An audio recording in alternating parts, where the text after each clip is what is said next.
सत्य को खोजने वाले आप सभी साधकों को हमारा नमस्कार।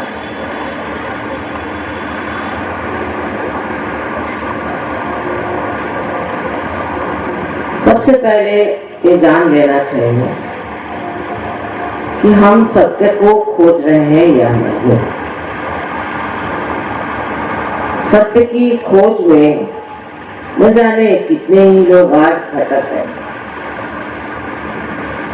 किसी दुष्प्रवृत्तियों के कारण हो सकता है और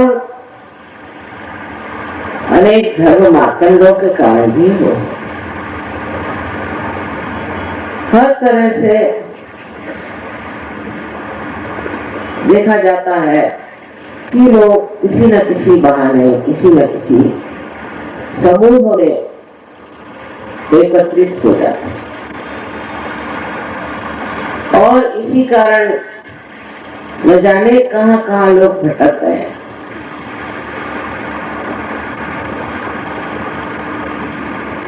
मैं आज जो आपके सामने बहुत प्यार से बात कहना चाहती हूँ ये कि जो लोग भटक गए हैं, जिनके रास्ते खो गए हैं, उनके लिए अब भी बहुत उज्जवल भविष्य। अब देखा जाए कि हम क्यों भटकते हैं। भटकने के अनेक कारण हैं। सबसे बड़ा तो कारण यह है कि हम ज्ञान से परिचित हैं, लेकिन खोज है। हम सत्य को जानते हैं, इसलिए सत्य और असत्य का फर्क नहीं है। जब हम किसी भी लगन से किसी और दौड़ते हैं तो देखते हैं कि और भी हमारे साथ दौड़ रहे हैं तो ठीक ही होगा, सब लोग ठीक ही रास्ते पे चल रहे हैं। इस तरह से अपने को समझा लेते हैं और इसका पड़ताला नहीं होता कि वास्तविक हम सच और सत्य के पीछे में है या किसी गलत रास्ते पर चले। अब बहुत सी चीजें ऐसी हैं कि जो सच्चाई मालूम होती है, होती भी है। जैसे बड़े बड़े अपने यहाँ अवतरण हो गए, साधु संत हो गए और भी जगह उन्होंने कोई बात लिख दी, किताबों में आ गई और हमने उसे सत्य से। अब उसी किताब को पढ़ पढ़ के हम सोचते हैं कि हम तो बड़े सही रास्ते पर चल। उसकी वजह से ही हम सोचते हैं कि ये सब धर्म जो है वो अलग अलग, हमारा धर्म अलग है, उसका धर्म अलग है, उसका धर्म अलग है, सबसे अच्छा हमारा धर्म। ऐसी गलत धारणाएं हमारे अंदर हो जाती है। उसका कारण यह है कि किताबों में छिपा हुआ रहस्य हम समझते नहीं। एक बात को पकड़ो, जैसे ईसाइयों की बात बताओ, ईसा मसीह ने एक शादी में बहुत सारी रोटियां बना दी और पीने के लिए अंगूर का रस बना। लेकिन अंगूर का रस हो चाहे शराब हो, उसको एक ही शब्द हिब्रू में है जिसे कहते हैं वाइन। तो उन्होंने कहा देखो ईसा मसीह ने वाइन बना दिया तो हमको तो अधिकार है वाइन पीने, हम तो पी सकते हैं, उन्होंने बना दिया। अब ये सोचना चाहिए कि क्या एक मिनट में आप शराब बना सकते हैं? उसको सड़ाना पड़ता है, उसको गलाना पड़ता है, महीनों उसमें से बदबू आनी पड़ती है, तब कहीं जाकर के शराब बनती है। लेकिन ईसाई लोग सोचते हैं कि शराब पीना उनका धर्म है और अगर कोई मर गया तो भी शैंपेन पीते हैं, मर गया और कोई उनके यहाँ क्रिसमस होता वो होता कभी शराब। कोई बहाना होना चाहिए शराब पीने का, बस उसके हिसाब से वो सोचते हैं कि जैसे वो शराब पीते हैं वैसे ईसा मसीह के नजदीक पहुंचा। वही हाल मुसलमानों का। मोहम्मद साहब ने साफ साफ कहा है कि जब तक तुम अपनों को जानोगे नहीं, अपने को पहचानोगे नहीं, तब तक तुम अल्लाह को नहीं जान सकते। खुद ये कुरान बैठे हुए हैं और ये जानते हैं वो लोग कि कुरान मोहम्मद साहब ने, उसी को लेकर झगड़ा कर रहे। तो मनुष्य में कोई ऐसी एक प्रकृति होती कि उसको लड़ने का बड़ा शौक, जिसको देखो वो कोई ना कोई बहाना लेकर लड़ने बैठता है। तो एक ये लड़ापना शुरू हो गया, उससे हजारों मर गए, खत्म हो गए। मैं एक साहब से मिली, मैंने कहा भाई तुम क्यों मर रहे हो? वहां एक जगह है तो चिन्या, वहां पर यहाँ क्यों मर रहे हो? बेकार में छोड़ो, तुम तो निराकार में विश्वास करते हो, तो तुम्हें क्या पड़ी हुई है, जमीन से छोड़ दो, क्यों मर रहे हो? उसने कहा नहीं, ऐसे कुरान में लिखा है कि अगर आप भगवान के नाम पे लड़े तो आपको मुक्ति मिल जाएगी जब क़याम आएगा, मैंने रिजर्वेशन का समय आया। ये बताइए 500 साल बाद कब्र में से कौन सी चीज आने वाली है?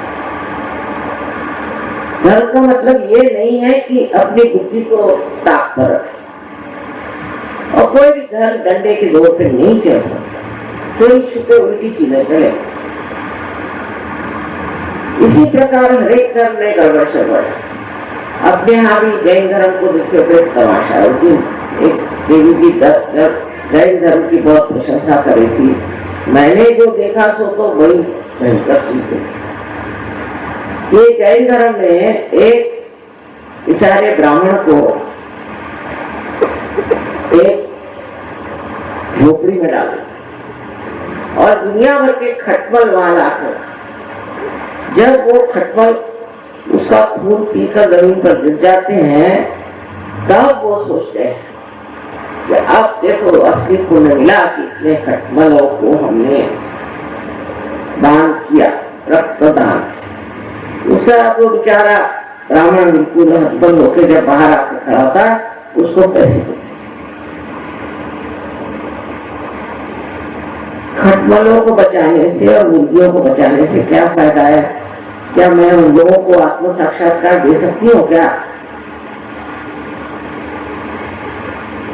और मच्छरों को बचाया तो आप लोगों को यहाँ डेंगू को बीमारी है, उसको बचा लो। आखिर क्या है? वो भी तो जीव है। तो किसी ने पूछा कि फिर ये जीव परमात्मा ने क्यों निर्माण? वो तो इसलिए कि आप लोगों को सबक दे। आप लोग गंदगी से रहते हैं तो वहां जीव जरूर आएंगे, तो आप लोग की सफाई करें, नहीं तो आप सफाई से नहीं रह सकते। गलत काम करेंगे तो जीव वहां जरूर मस्ती कर लेगा। इसलिए ये जीव संसार में है। अब समझ की बात ये है कि कोई किसी भी धर्म का हो, चाहे हिंदू, मुसलमान हो, जैन हो, ईसाई हो, सरदारजी हो, कुछ भी हो, आप क्या कह सकते हैं कि बिल्कुल ये ईमानदारी से गवर्नमेंट में रहेगा? क्या आप कह सकते हैं कि ये कोई गलत काम नहीं करेगा, कोई अधार्मिक काम नहीं करेगा?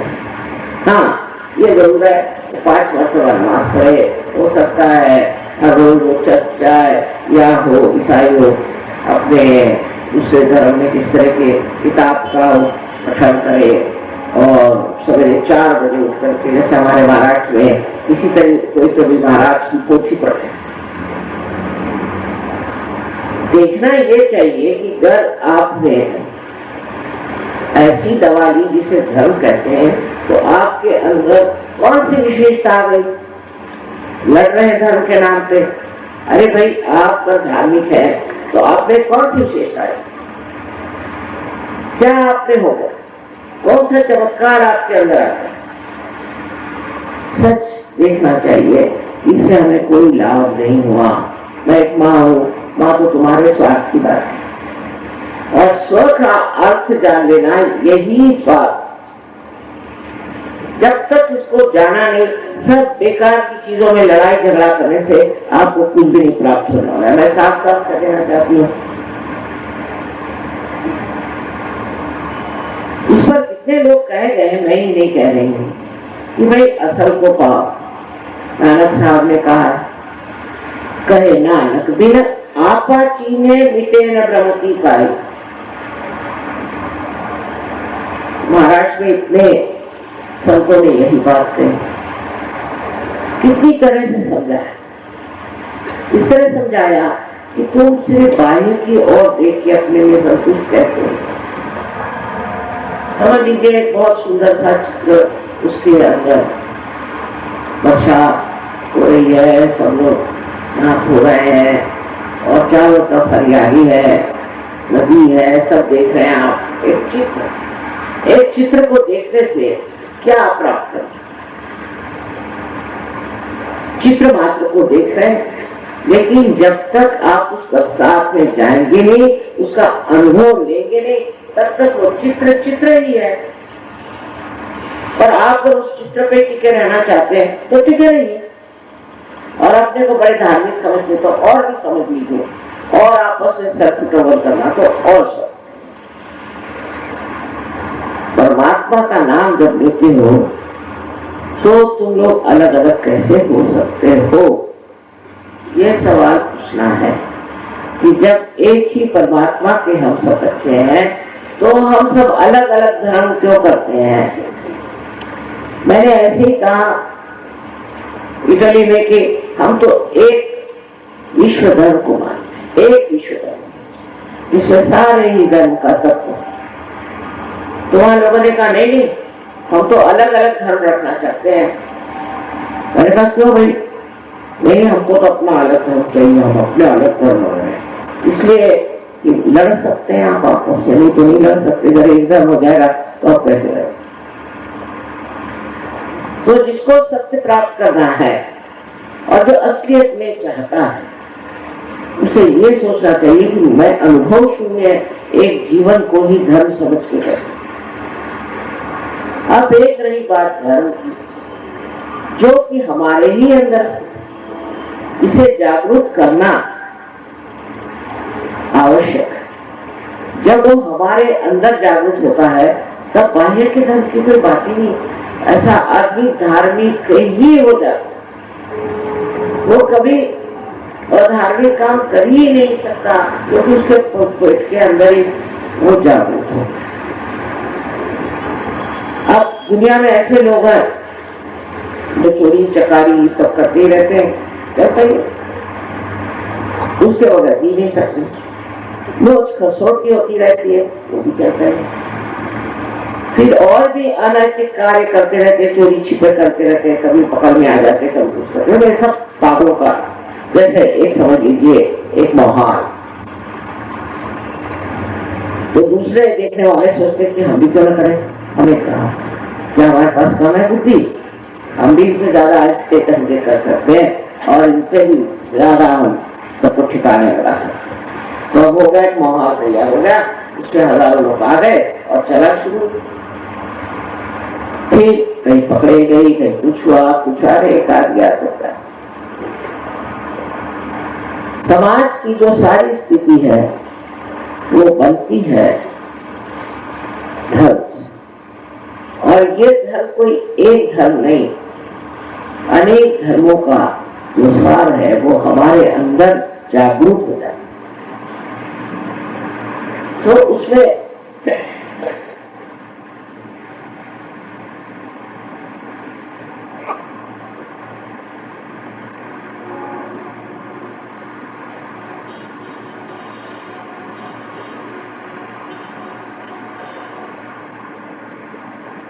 ये जब अपने अंदर जागरूक हो जाता है तो ऐसा मनुष्य एकदम से निर्भय होता है। निर्भय किसका भय? उसको अपना ही हमको अपना भय खाता है। जब आप निर्भय हो गए तो आप शांत हो जाते हैं। निश्चिंत हो जाए। ये किस प्रकार कुंडलिनी कार्य करती है इसके बारे में आपको थोड़ा बहुत बताया गया और बताया जा सकता है। अब ये शक्ति हमारे अंदर है। बहुत से लोग कहते हैं काहे पर से सिद्ध कर दो, हमारी कुंडलिनी जागरूक कर दो। मेरे सामने तो तलवार लेके खड़े हो जाते कि मेरी कुंडलिनी जागरूक करो, मेरे तलवार नीचे। ऐसे लोगों की कुंडलिनी जागरूक नहीं हो सकती जो अब बहुत अहंकारी है, अपने को बहुत समझते, कभी नहीं। नम्रता पूर्वक आप करते हैं तो कुंडलिनी जागरूक हो सकती है। और ये कुंडलिनी आपकी अपनी स्वयं की मां और अनेक युगों से ये आपके साथ, और इस युग में वो लालायित है कि आपको दूसरा जन्म, वो चाहती है कि आप इस दूसरे जन्म को प्राप्त हो। और जब ये दूसरा जन्म होगा तो आपको आश्चर्य होगा कि ये जो कुछ भी हमारे अंदर अजीबोगरीब चीजें हैं वो पता नहीं कहाँ गायब हो गई। जैसे अंधेरे में आदमी को कहीं कोई चीज सांप जैसे, कोई बिच्छू जैसे, कोई राक्षस जैसे दिखाई देती है, और जैसे प्रकाश आ जाता है उसको सब चीज साफ दिखाई देती। इसी प्रकार हमारे अंदर जो वैमनस्य है, जो लालच है, और भी न जाने कितनी गंदियां हैं, वो सब एक साथ है जाए। जैसे कि एक कमल का पुष्प जब आ जाता है बाहर, तो जिस सरोवर की गंदगी है और कुछ तकलीफ है वो सब कर जाती है। और फिर बहुत से कमल के ऐसे फूल जब जागरूक हो जाते हैं तो वो गंदा सरोवर भी एकदम सुरभित हो जाता है, उसमें ऐसी सुगंध है। ऐसी ही आपके अंदर शक्ति है, आप सबके अंदर। मेरी इसमें मैं कोई विशेषता नहीं समझती, इतना ही है कि मैं उस शक्ति के बारे में आपको बता रही हूँ, और वो आपकी अपनी स्वयं की शक्ति है जो सहज में जागो। बहुतों ने कहा है कि सहजावस्था है। फिर कहूँ गुरु नानक साहब ने कहा है सहज समाधि लाओ। समाधि सहज में लगनी चाहिए। सर के बल खड़े हैं, एक पैर पे खड़े हैं, हिमालय में जा रहे हैं। अभी एक साहब मिले होगा, मैं 4 बजे उठता हूँ, फिर क्या करते हो, नहा धो करके मैं रोटी करूँ, फिर क्या करते हो, फिर मैं सर के बल खड़ा। मैंने तो सर के बल क्यों खड़े रहते हो, क्या बात? तो कहने लगे कि मैं सोचता हूँ ग्रेविटी से कुंडली स्थिति चल जाए। अब बताइए ऐसे आपका मन तो क्या था? बेचारा बड़ा अच्छा शरीर रहता था। मैंने उससे कहा बेटा ये सब तुम्हारी कुंडलिनी तो अपने आप सहज में जागृत होगी। सहज समझे आपके साथ जो मैंने पैदा हुई, ये कुंडलिनी की शक्ति जागृत होना आवश्यक है। इस कलयुग में ये आपका जन्मसिद्ध अधिकार है कि आप इस योग को प्राप्त करें। तो योग किस चीज से होगा? वो नहीं कि आप आसन लगा के बैठ गए और आप दुनिया भर की अजीबोगरीब हरकतें करने लगे। एक सत्य तो ये है कि आप ये शरीर, मन, बुद्धि, अहंकार आदि उपाधियां, आप स्वयं शुद्ध आत्मा। और दूसरा सत्य ये है कि चारों तरफ एक बहुत सूक्ष्म शक्ति कार्यान्वित है। इसे अनेक शब्दों से लोग कहते हैं। जैसे संस्कृत में इसे परम चैतन्य कहते हैं, निरंजन, अलग निरंजन। ये वही शक्ति है जिसको कि रूप है। अंग्रेजी में इसको all pervading power of divine love कहते हैं। Good being of the Holi ghost है। किसी भी नाम से किसी भी चीज को पुकारो, मतलब एक ही है कि ऐसी एक अत्यंत सूक्ष्म शक्ति फैली। ये शक्ति जो है ये प्रेम की शक्ति। आज तक हम द्वेष की शक्ति इस्तेमाल करते हैं, उनसे लड़ो तो इनसे लड़ो, तो हमको ये चाहिए तो वो चाहिए, बस ये चला। न जाने उसमें कितने लोग मर जाएंगे, न जाने उसमें कितनी विपदाएं आ जाए। तो इसी तरह का झगड़ा चल रहा है। लेकिन ये जो चारों तरफ फैली हुई शक्ति है, ये प्यार की, प्रेम की शक्ति है। और इसको आदि शंकराचार्य का निर्वाच, जैसे एक माँ का प्यार होता है, निर्वाच, यानी वो ब्याज भी नहीं देती, उसको कुछ नहीं चाहिए, वो सिर्फ चाहती है कि आपकी एकाकारिता उस शक्ति से हो जाए और आप परमात्मा के साम्राज्य में आ जाए। रक्षा में बहुत जोरों में सहयोग फैल रहा है, बहुत बड़ा आश्चर्य होता है। तो वहां पर एक बार बड़ा भारी झगड़ा शुरू हो गया, उसे कू कहते हैं। और न जाने ऐसा लग रहा था कि ये रशिया सारा नष्ट हो जाए।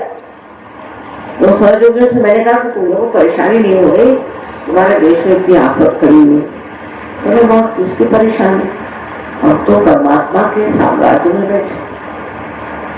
यही दशा सजाओ, आप शांत हो बैठे हो, परमात्मा कैसे होने में उनको बेवकूफों को लड़ने दो, हमको क्या। ये दशा जो आ जाती है, ये बहुत आसानी से आपको मिल सकती है। क्योंकि मैंने कहा ये आपका जन्म सिद्ध अधिकार है कि आप सीखो।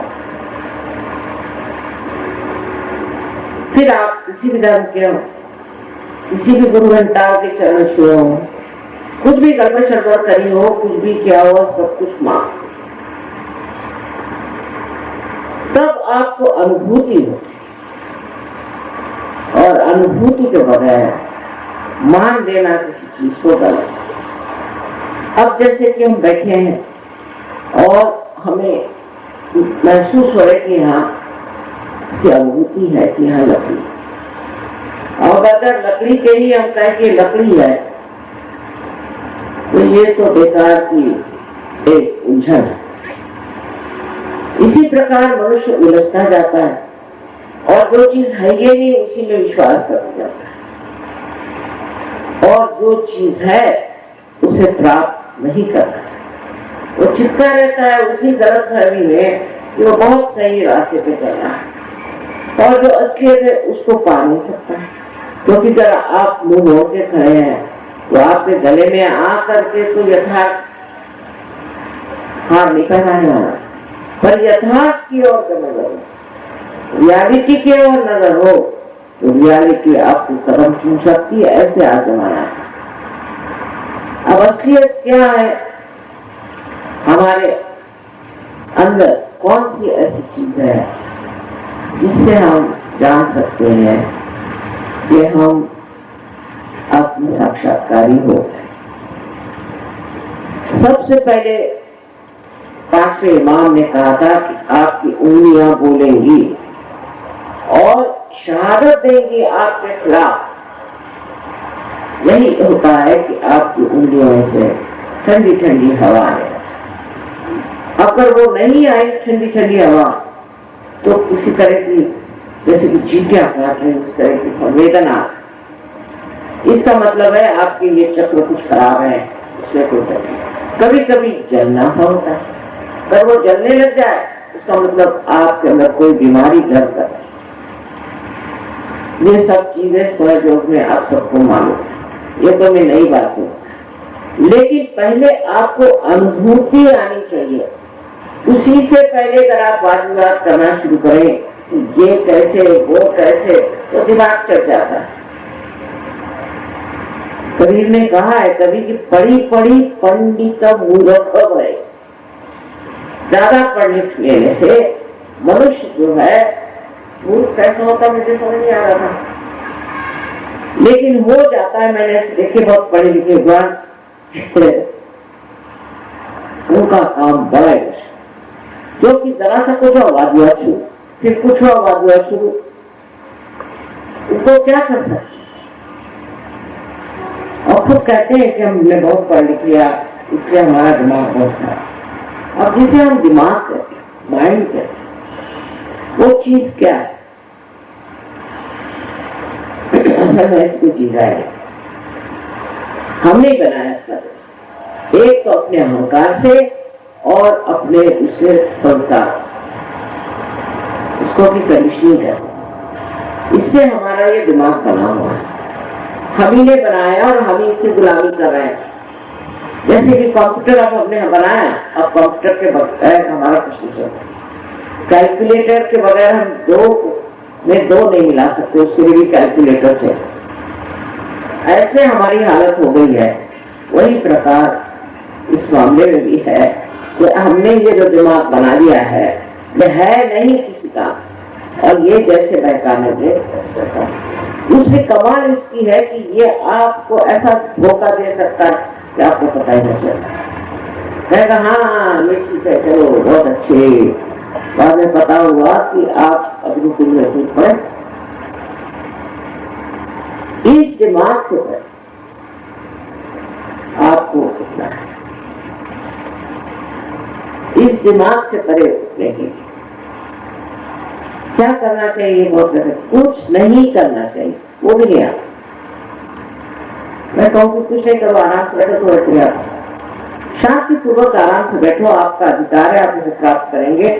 ऐसे कैसे हो सकता है? नहीं, तुम शांति पूर्वक बैठो और कुछ भी नहीं करते, और कुंडलिनी स्वयं ही जागरूक होती है और आपको इस दिमाग से ऊपर उठाती। फिर आप धीरे धीरे अपने दिमाग को देखने लगते हैं कि ये क्या बेवकूफ, मुझे बेवकूफ बना रहा है। फिर आप और लोगों को भी देखने लगते हैं साफ साफ, और सोचते हैं कि ये लोग है कहां? अरे सच्चाई तो यहाँ है, और ये कर क्या रहे हैं?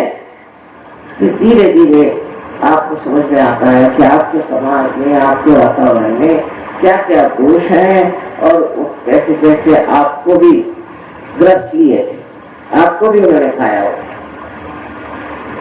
इस समझ के बाद ही फिर सब चीज छूटने लगे। ये समझ आना ही ज्ञान है। एक ज्ञान तो ये हुआ, और दूसरा ज्ञान आपको होता है आपके अंदर जो सूक्ष्म केंद्र है, चक्र है, जो कि आपकी शारीरिक, मानसिक, बौद्धिक और आध्यात्मिक प्रगति करते हैं, उनके बारे में मालूमात हो, और वो भी उंगलियों के किनारे। उससे आप जान सकते हैं कि हम हैं कहाँ, हमारे अंदर कौन सी शिकायत। जैसे मानो आप अपने से हट जाते, हट करके अपने को देखते हैं। बहुत से लोग आते हैं, माँ मेरी आज्ञा बहुत खराब है, ठीक है। मतलब क्या? क्योंकि अहंकार आ गया मुझे। कोई ऐसा कहेगा? कोई ऐसा कहेगा कि मैं बड़ा अहंकारी हूँ? कोई नहीं कहेगा। पर जब आप अपने से हट गए तो वो चीज ऐसी लगती जैसे कि कोई दाग पड़ गया हुआ, तो कहेंगे कि माँ मेरा अहंकार आप। इसी प्रकार हर एक चक्र को आप ठीक कर सकते हैं, क्योंकि आप अपने से अलग हटके अपने को देखते हैं। इसे कहना है कि अपना बोध। आप बोध शब्द से ही मतलब है कि अपने को जानना, अपने सेंट्रल नर्वस सिस्टम में अपने को जानना।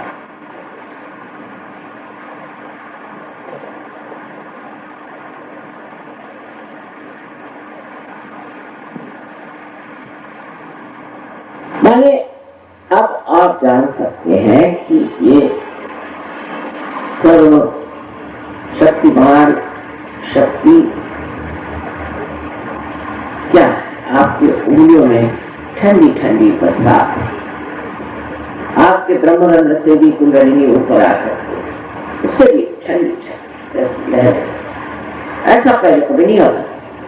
सर्वप्रथम आप इस लहरों को, सर्वप्रथम आप इसको पहचानते हैं और आश्चर्य होता है कि ये आज तक हमने जाना ही नहीं इस शक्ति को। फिर इस शक्ति का उपयोग कैसे करना चाहिए वो आप समझते हैं और उससे आप दूसरों की भी कुंडली जागरूक। जैसे एक दीप है अनेक दीप को जला सकता है, उसी प्रकार आप जब प्रकाशित हो जाते हैं तो आप भी दूसरों को प्रकाशित कर सकते हैं बहुत सरलता से, उससे कुछ नहीं करना।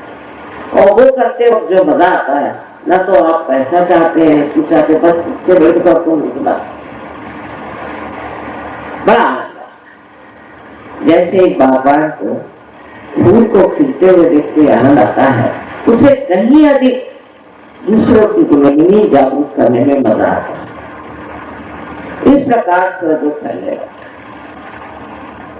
लेकिन जो अंदर स्थिति होती है वो बड़ी विशेष।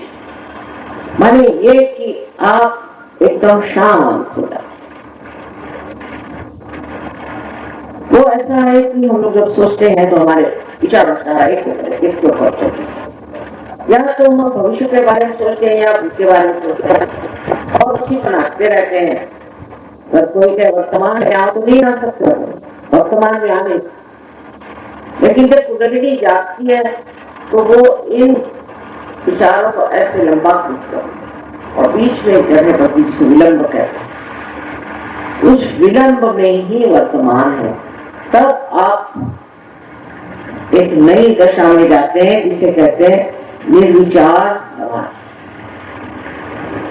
समाधि माने हमारी जो बुद्धि है या कहिए हमारी जो जी है वो समाधि, और उस समाधि में इस काउंटरी में अवेयरनेस है, वो समाधि जो है हमारे अंदर स्थापित होती है और हम देखते हैं, हर एक चीज को देखते रहते हैं। जैसे कि कोई साक्षी स्वरूप फिटनेस बनके हम देखते हैं, बस उसमें उलझते नहीं। अरे जब हम ट्रैफिक में हैं तो बड़े परेशान होते हैं, लेकिन जब ट्रैफिक से निकल के पहाड़ी पे बैठे हैं तो ट्रैफिक को देखते हैं क्या ट्रैफिक है। और अगर पानी के अंदर हम डूब रहे हैं और देखते हैं बड़ी बड़ी लहरें आ रही तो डरते हैं, और अगर हम नाव में चढ़ गए तो देखते हैं उन्हीं मौजों को बहुत शौक से, बहुत आनंद से देखते। पर अगर हमें तैरना आ जाए तो हम कूद पड़ते हैं और लोगों को बचाते हैं। इसी प्रकार दूसरी दशा आती है, इसमें निर्विकल्प समाधि, इसमें कोई शंका नहीं रह जाती। ये तो पहले से शंका आती है, यहाँ तक स्थिति मास्क सफेद वाली के ऊपर अभी कुछ भी पहनना तो है। अजीब बातें लोग सोचते हैं, ये सब सोच विचार इसी दिमाग से आता है जो कि बिल्कुल झूठा है। और उससे परे जाने पर मनुष्य यथार्थ को देखता है और हैरान है, और उसकी स्वयं की प्रकृति इतनी ग्रंथि इतनी सुंदर हो जाती कि वो हैरान हो जाता है कि मैं ये कैसे हो गया, ये मैंने कैसे स्वभाव प्राप्त किया। अब मुझे कुछ अच्छा ही नहीं लगता इस तरह का गलत स्वभाव। बहुत बड़े बड़े दूसरे लोग को हमने देखा है कि वो ठंडे हो गए, लड़ने झगड़ने वाले एकदम शांत। इस प्रकार न जाने हजारों लोग इस तरह से प्लावित हुए हैं और उन्होंने इसे प्राप्त किया। रही बात आपके चित्त की, तो चित्त भी प्रकाशित है। आप जिसके बारे में सोचेंगे उस पर उसका असर आए। सोचने मत, सिर्फ चित्त डालने से ही हो, क्योंकि आपका संबंध उस चारों तरफ फैली हुई शक्ति के साथ।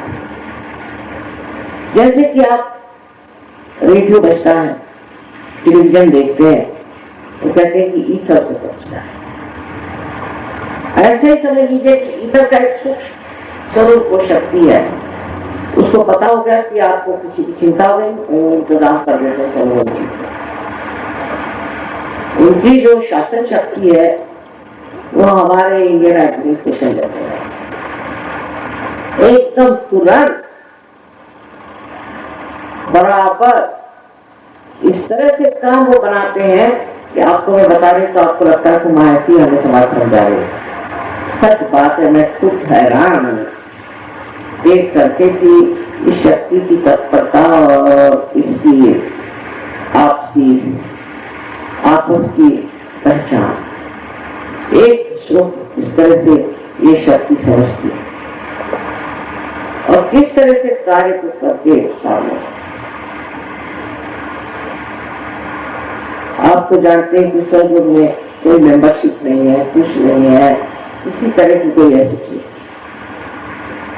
तो भी इतना हजारों में फैला और सब आपस में जुटे हुए हैं, मिले हुए हैं, न कोई झगड़ा न एक दो जरूर ऐसे आ जाते हैं बीच में, मैं ऐसा नहीं कहूँगी तो फिर खुराफाती जाती है। नामदेव ने कहा हुआ है कि जो मक्खी होती है वो जन्मतः ऐसी होती कि जब तक वो जिंदा रहेगी तो हमारे खाने को खराब करेगी, सताएगी, और जब मरेगी, जब उसको खा लीजिए आप मरी हुई मक्खी को, तो आपको मारना। ऐसे होते हैं तो दरवाजा खुला, सबके लिए दरवाजा खुला है, जो चाहे आ सकते हैं, वो चाहे छोटे हो बड़े हो कैसे भी हो दूध हो सब आ सकते, और जब आए तो उसमें से पूरे ठीक होना चाहिए। ऐसा होता नहीं कि दुख की बात है, एक साथ तो ऐसे निकलते हैं समझ में नहीं आता, पर दो चार ऐसे भी होते हैं जल्दी ठीक नहीं होते। अब जैसे कोई साहब लिखते चिट्ठी, मैं इसके 6 महीने से आ रहा हूँ और मेरी शिकायत है, अगर मैं क्या करूँ? उस वक्त जो आपको श्रद्धा हुई है वो श्रद्धा अंधी नहीं, मराठी में उसको दोनों श्रद्धा कहते हैं, हिंदी पता नहीं क्या कहते हैं, पर जागरूक श्रद्धा। उस वक्त आपने श्रद्धा में अगर कमी हो तो हो सकता है परम चैतन्य आपको ऐसा न करे, वो तो सबको जानता ही है। ये शक्ति जो परम चैतन्य की है वो तो आपको पूरी समय जानती कि आप कितने गहरे पाएंगे, और वही आपको सिखाती रहती है सुविधा।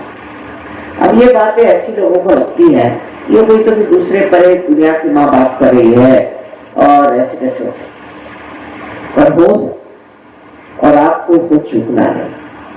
जब आपका चित्त भी इतना प्रकाशित हो जाएगा, मैंने देखा बच्चे जो जिसको पढ़ने निकलू किसी काम के लिए, वो एकदम बदल जाता और कहां से कहां पहुंच गए, क्या क्या हो गया उनसे, हर तरह की चीज अंदर हो जाती। सबसे बड़ी है आपके अंदर समाधान, वो लक्ष्य करता है बिल्कुल आपके समाधान है तो है, नहीं है तो नहीं। इस तरह जब आपकी ये संपूर्ण दशा आ जाती है तो आप एक सहयोगी हो जाते हैं।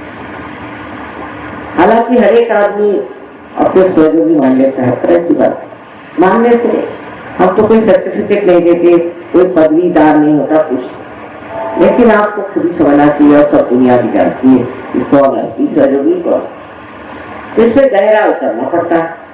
उसके लिए बहुत से लोग फौरन उतर जाते हैं तो उनको कुछ करना पड़ता है, बहुत से लोगों द्वारा मेहनत करनी पड़ती है, और बहुत से लोगों को काफी मेहनत, जिससे गहरे पार तो हो जाए। जैसे कुछ बीज है वो अंकुरित तो हो जाते हैं तो सबके पेड़ नहीं, कोशिश करने से हर एक आदमी पेड़ होता है, उसके बाद कोशिश की जरूरत है, उसके बाद प्रयत्न की जरूरत है, और प्यार की शक्ति का नजारा देख करके आप इतने खुश हो जाएंगे कि आप कहेंगे माँ हमने आज पहली मरतबा जाना कि आनंद का सागर है, बस फिर आनंद के सागर में आप डुबकियां लगाते रहेंगे। आनंद ऐसी चीज है कि कहने से नहीं समझ आएगी। आनंद एक में, जैसे आप एक में सत्य को जानते हैं, ऐसे आप एक में स्थिति जिसे आनंद कहते से जानते हैं, न तो इसमें सुख है न ही इसमें दुख है, बस आनंद। ये दशा आ जाने पर मनुष्य हमेशा उसका बुढ़ापा टल जाता है, उसकी व्याधियां टल जाती हैं, उसकी तकलीफें टल जाती हैं, और एक वो अभिनव मनुष्य बन जाता है।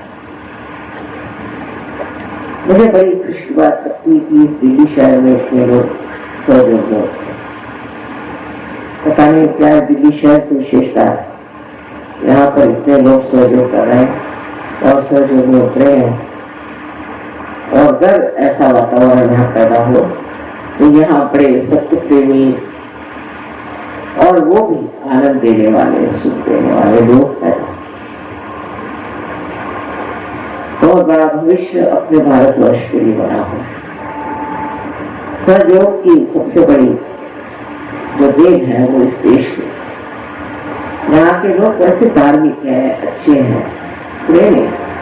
अब आप गलत लोगों को सुनते हैं तो जो आपको आती है उसको क्या करें? आपको जब पूरी तरह से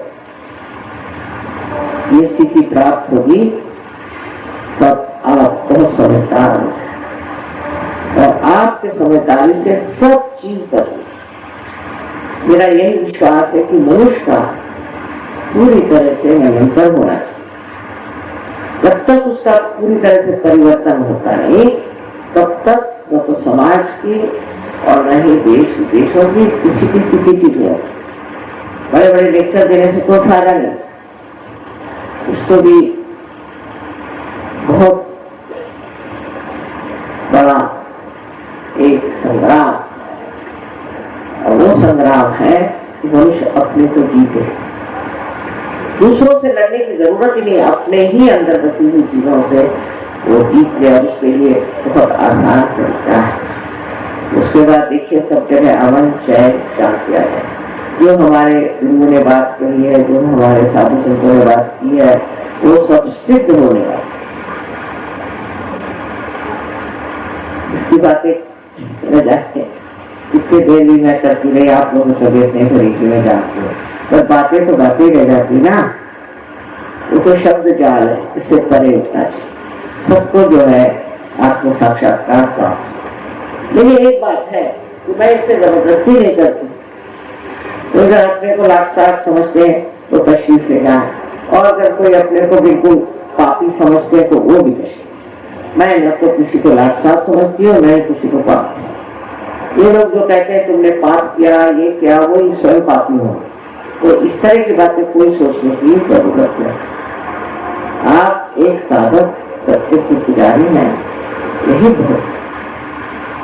सबको आपको मेरा अनंत आशीर्वाद।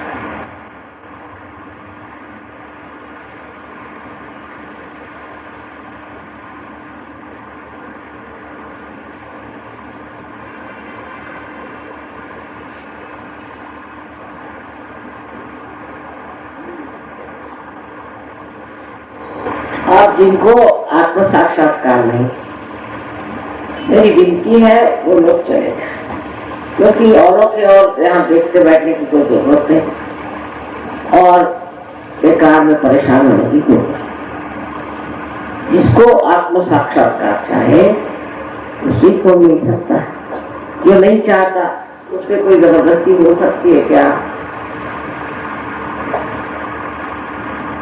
मैं जानती हूँ आपके मन में अनेक प्रश्न है, लेकिन आत्म साक्षात्कार के बाद देखना चाहिए कि कितने प्रश्न बच जाते हैं।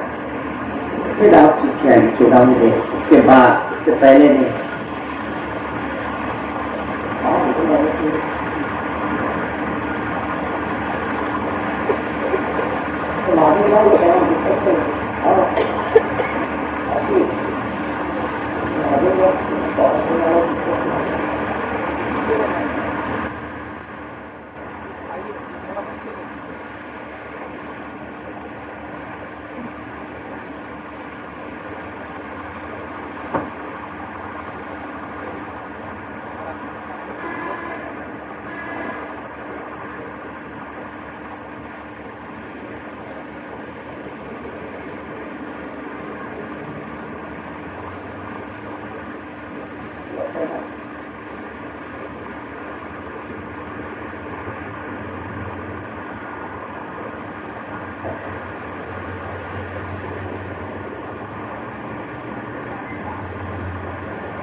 अब आप लोग समझ लीजिए, जिस भूमि पर आप बैठे वही पवित्र भूमि, योग भूमि, और इसलिए मुझे हिंदुस्तान में बिल्कुल मेहनत नहीं करनी चाहिए।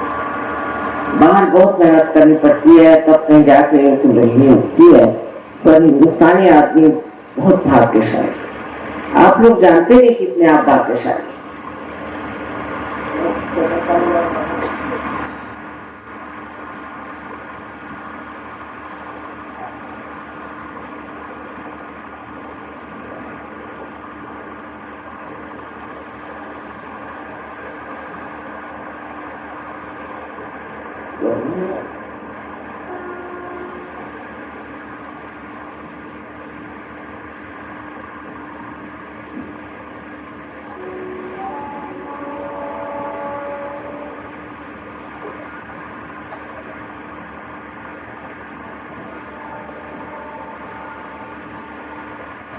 सब लोग आप इतना समझ लीजिए कि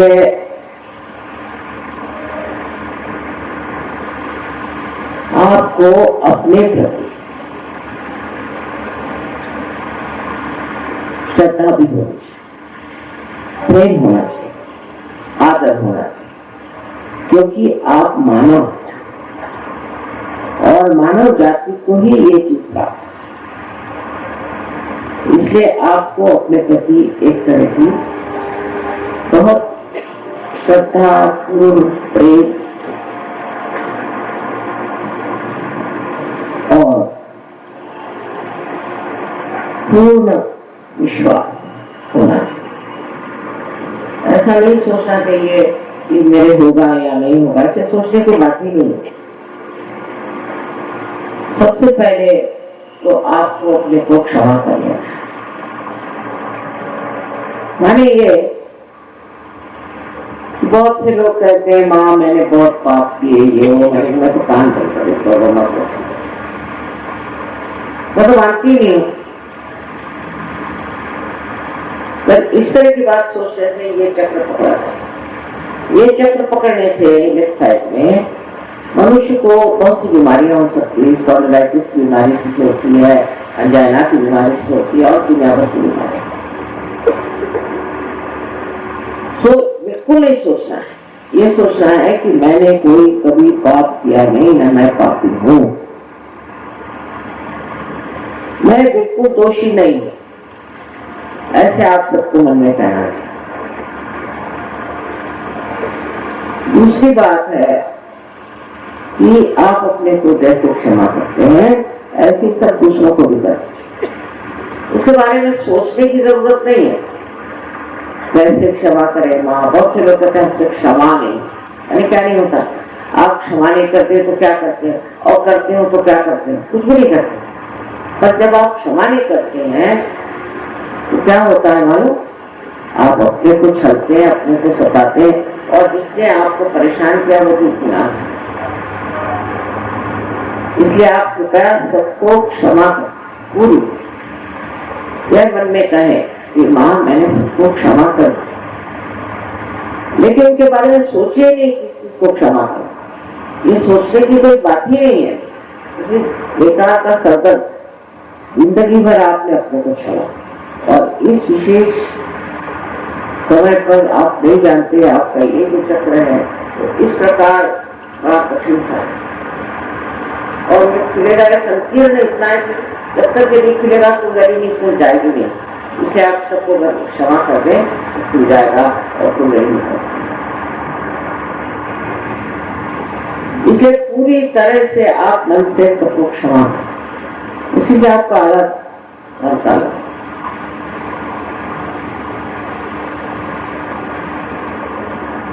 दूसरी चीज, जो लोग कुर्सियों पे बैठे हैं उसे विनती कि वो लोग जूते उसे निकाल ले। अगर आपने भी जूते पहने हैं तो निकाल लें।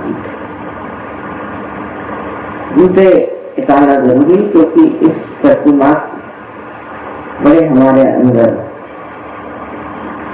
मदद करने की, हमारी बुराइयों को खींचने की शक्ति।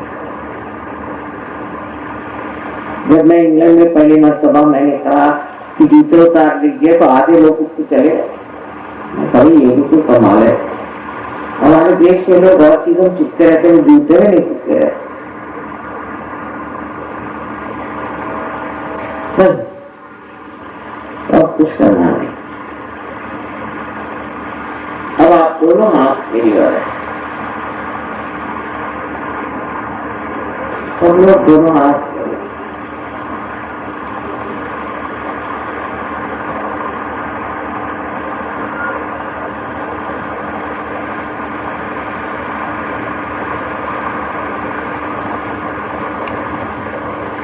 अब सर को झुका के आप देखें,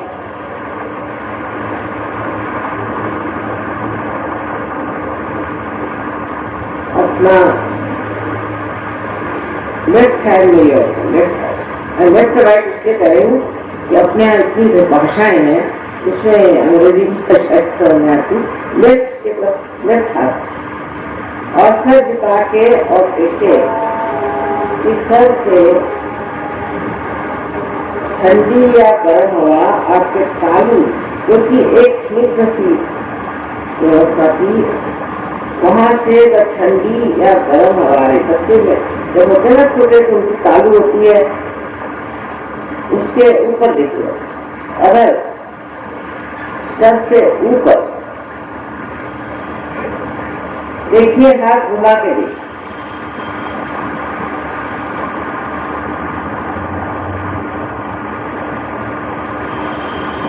आप में से अभी बहुत से लोग अपने को दोषी ठहरा रहे हैं, ये बड़ी गलत बात है। आपने कोई गलती नहीं करी है इस वक्त, यहाँ आप दोषी नहीं है, आप साधक हैं। देखिए गर्दन झुकाओ, अब अपने आप राइट हैंड को देखो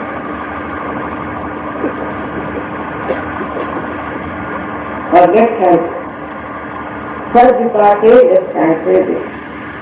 और बहुत से लोग ये सोच रहे हैं कि बेकारी में हमने गुरुओं को इतना पैसा दिया, दे दिया गया, क्या करने का, उसके बाद सोचिएगा सर, सहज में आप नहीं दे सकते, ये तो जीवंत क्रिया है ना। हाँ, अब लेफ्ट हैंड से देखिए, हाथ में ठंडी या गर्म हवा आ रही है क्या? गर्म इसलिए क्योंकि आपने अपने को दूसरों को क्षमा नहीं किया होगा, तो वो कृपया क्षमा करिए, क्षमा करिए, क्षमा करिए।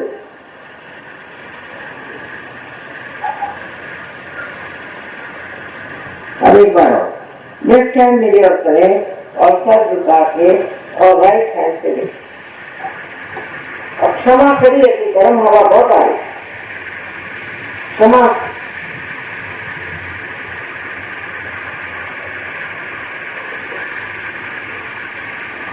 अब दोनों हाथ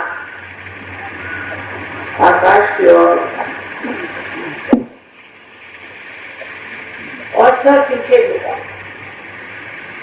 और एक प्रश्न पूछे, इन 3 प्रश्नों में से कोई सा भी एक प्रश्न। आप मुझे माँ कहें, जय श्री माता जी कहें। माँ, ये क्या परम चैतन्य है? उसको 3 बार आप पूछ सकते हैं। या दूसरा प्रश्न, माँ क्या ये रूप है?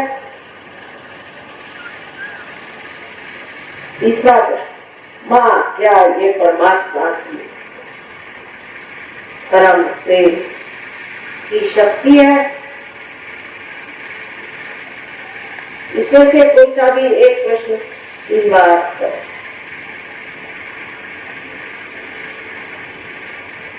सब पीछे ले गए, अब हाथ नीचे आंखें खोले और दोनों हाथ में लिया।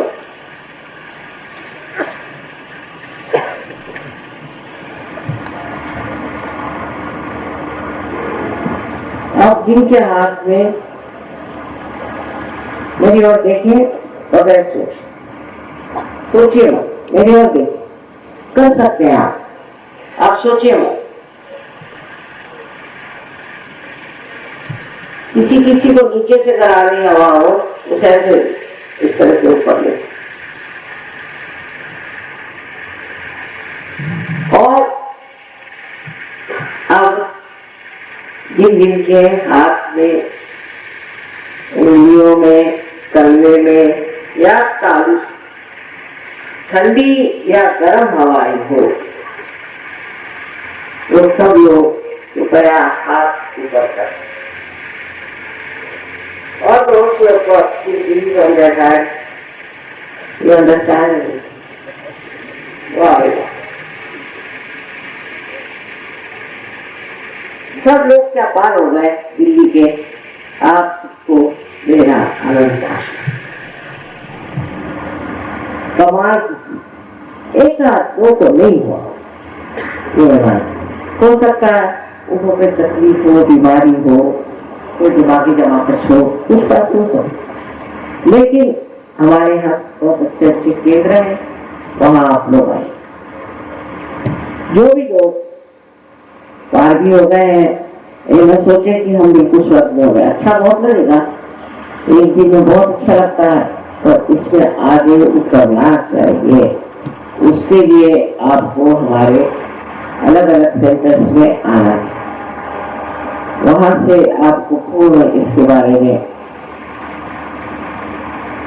मालूमात होंगी, आप जानेंगे, और इसके अलावा आप आश्चर्य करेंगे कि आप इस तरह से धीरे धीरे बहुत गहन ऐसे सूक्ष्म आनंददायी आध्यात्म के वातावरण में चले जाए।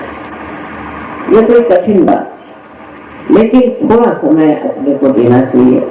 ये रोजमर्रा तो होता नहीं है, पर एक मरतबा होता है मेरे ख्याल से, महीने में या हफ्ते में एक मरतबा आपको जाना चाहिए, और उसमें जो कुछ बताया गया है वो आप घर पे करें। और वहां पे आप सीखने जा रहे हैं। आप बहुत पढ़े लिखे होंगे, विद्वान होंगे, पर वहां आप सीखने जा रहे हैं, तो नम्रतापूर्वक सीखें और समझें। कोई जरूरी नहीं कि आपके पास कोई पदवी हो या कुछ, आप बड़े भारी विद्वान हो। और जब ये चीज घटित हो गई तो उसमें आप बढ़ रहे हैं कि नहीं, ये भी आते, और आपको इसके लिए पैसा देने की जरूरत नहीं, बिल्कुल नहीं, लेकिन समय थोड़ा सा अपने लिए दीजिए, अपने आत्म साक्षात्कार कीजिए। आप सब अब आत्म साक्षात्कार हो गए। आप सब संत जनों को मेरा फिर से नमस्कार।